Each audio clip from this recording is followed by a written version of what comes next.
This is not the first book written on the subject of Dracula, and it will not be the last.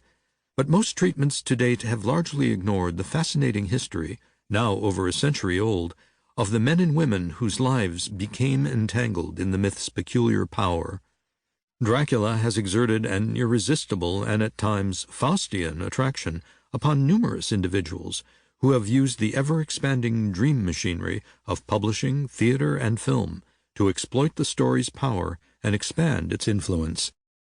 Whatever else it might be, Dracula is one of the most obsessional texts of all time, a veritable black hole of the imagination. The story seems to get younger with age, drawing vitality from its longevity and attracting an ever-widening public. Originally scorned by the critics, the book has nonetheless remained in print for more than 100 years, and in the last decade especially has begun to attract the serious notice of academics as a significant, if problematic, Victorian text. Since the first publication of Hollywood Gothic, more than 30 years ago, I have delved deeper into the Dracula myth in several other books, and I hope this revised edition reflects a widened appreciation. I am especially indebted to the proliferation of books, essays, and academic gatherings that attended the approach of the 1997 Dracula centenary and have only gained momentum since. On certain points I have altered or even reversed some of my conclusions and opinions, but as before my approach remains eclectic and interdisciplinary.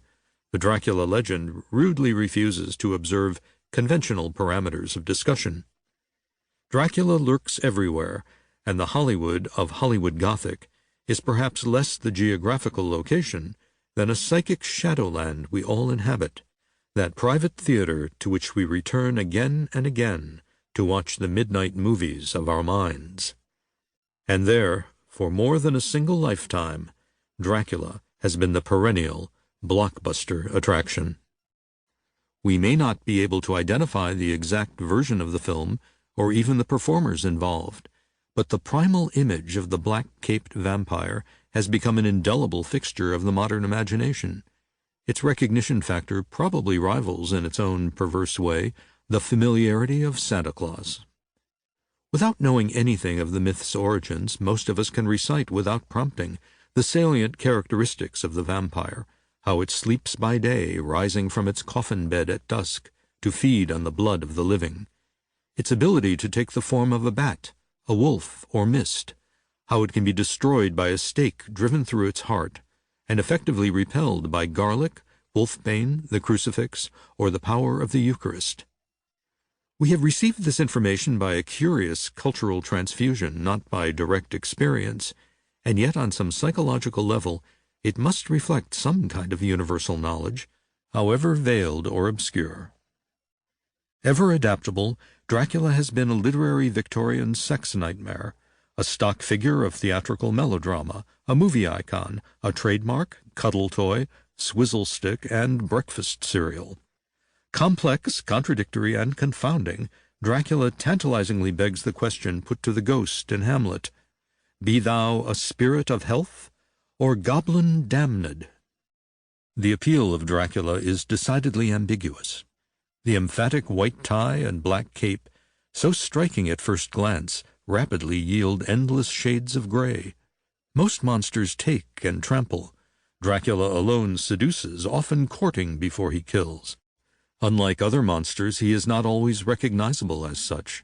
Dracula looks too much like one of us.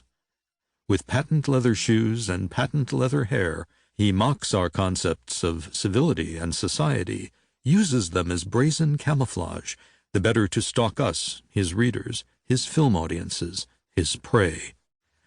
Dracula didn't begin in Hollywood, but it traveled there with an inexorable momentum. The film medium itself had its origins in the trappings of the occult. The magic lantern salons of Paris in the late 1700s projected bat-winged demons on clouds of smoke to terrify and entertain the ancestors of the modern motion picture audience. Even today we still speak of the magic of the movies, as if, despite our sophistication about special effects, we cannot dismiss what we see on the screen as just a set of tricks.